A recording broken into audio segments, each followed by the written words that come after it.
Bismillahirrahmanirrahim.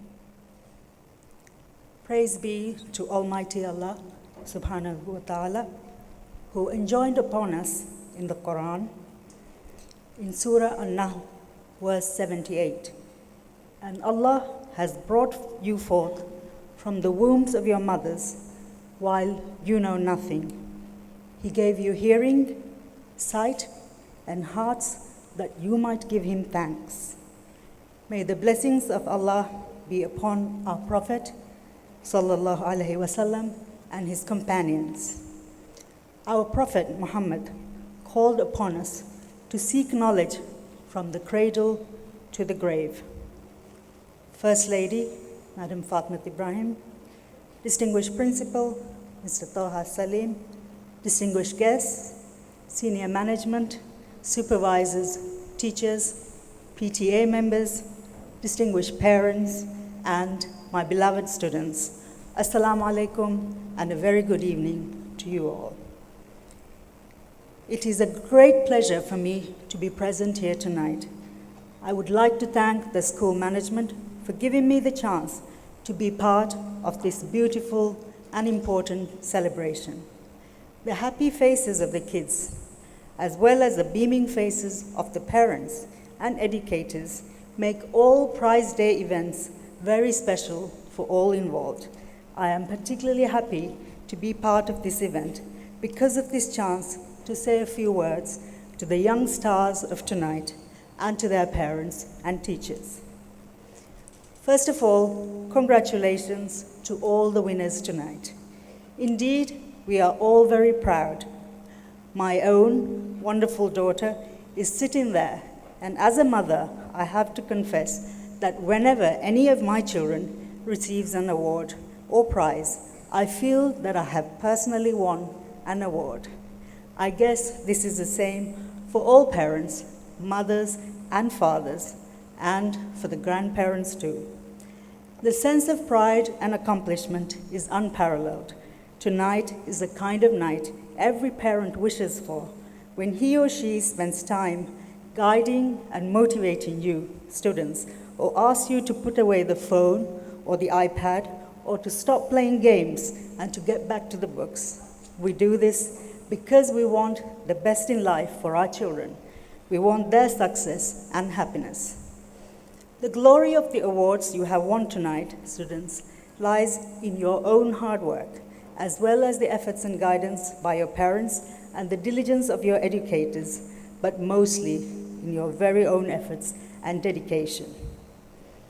Who here wants to be a doctor, or a writer, a scientist, a pilot, a teacher, a singer, or a dancer? Who wants to be like Hassan Said, or Laisha maybe? Did you know that you can become whatever you want? If you keep learning and working for it, no matter what you want to be when you grow up, you can achieve it if you keep learning. Education is very important. School and studies are so very important. The knowledge you gain will stay with you forever, and knowledge is indeed power. In the Maldives, we need you to become the engineers that will build a rocket to the moon one day. We need you to become the scientists who would find cures for incurable and horrible diseases. We need you to become the teachers who would inspire our next generation. And we need you to have the empathy and understanding to help the vulnerable in our society. As you would know, our religion, Islam, places great importance on education and learning. Muslims are requested to learn and to get knowledge about Allah's creation and the world so that we are able to better acknowledge and understand and be thankful for his blessings. The beginning of the revelation of the Quran was with the word read. It shows the importance Islam gives to reading in general and to the seeking of knowledge and learning in particular. We all have heard also of the golden age of Islam, when Arabs assimilated the scientific knowledge of the civilizations that they conquered, including ancient Greece, the Roman, Persian, Chinese, and Indian civilizations. Scientists advanced rapidly in that time in their fields of algebra, calculus, geometry, chemistry, biology, medicine, and astronomy. Many forms of art also flourished in this era, including ceramics, metalwork, woodwork, textiles, and calligraphy. As Muslims, we should draw inspiration from this era, the golden era of Islamic civilization. To the parents, I would also like to say that learning and gaining knowledge is not only confined to books. The knowledge pool of each child is divided into two, the academia and emotional intelligence. The characteristics of our children develop both in school and at home and adds to the entire knowledge pool. For example, being kind to our friends, respecting our elders, and showing compassion to those smaller and more vulnerable than us adds to that emotional pool, and learning extends from our classrooms into our sitting rooms at home. I would also like to address the educators and parents. As a mother, I know the difficult yet dual role you are required to undertake in nurturing these young minds. It is our duty to nurture them and inculcate in them good manners and a sense of responsibility. At a time when our society is transforming into a modern global hub, we need courageous and confident youth who are partners in the development of our small island nation. These young minds in your care need nurturing to become self-respecting and confident young people who will lead by example. Their family environment and learning environment ought to be their strongest safety nets. The task you have, therefore, is huge. Build their self-confidence, support them in their career choices, tell them no profession is any less as long as it's performed with integrity.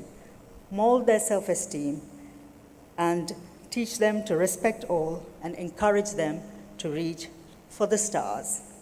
School and education is not just about books. We need young people who are confident, and we need young people who are responsible.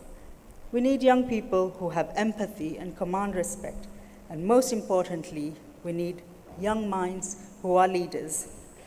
I think the headmaster already mentioned in his remarks about the Leader in Me program and the work that the school has been doing in this regard. Today, leadership is not about command and control. In the 20th century, leadership is about respect, inclusion, transparency. Leaders are not born, leaders are made, both from within the walls of their homes to their classrooms. That's where leaders are nurtured. So don't be afraid to raise your hand and ask questions. Don't use your fist when there's a fight. Talk it out. Don't be afraid of failing. The key is to keep trying and you will succeed. Learn to make good choices. I would like to thank His Excellency President Abdullah Yameen for the priority he gives to education and to the investments that he's making to make sure no child is left behind. And always remember, there is a leader within each and every one of you. In conclusion, I would like to reiterate what my parents have told me and what I tell my own children. There is no magic formula to success. It is based on hard work and perseverance. Finally, just a quote from Malcolm X. Education is the passport to the future, for tomorrow belongs to those who prepare for it today. May Almighty Allah bless you all. I thank you all. Nimaum kuring alun hama detim bahe divehi bahong mire inam divadanna horiha kudinna waraboda marhaba danna lang adi hameyaki member fans marhaba alun danna adi school ge principal adi management alun mire mi fursat deviti waraboda shukr danna. Assalamu alaikum wa rahmatullah.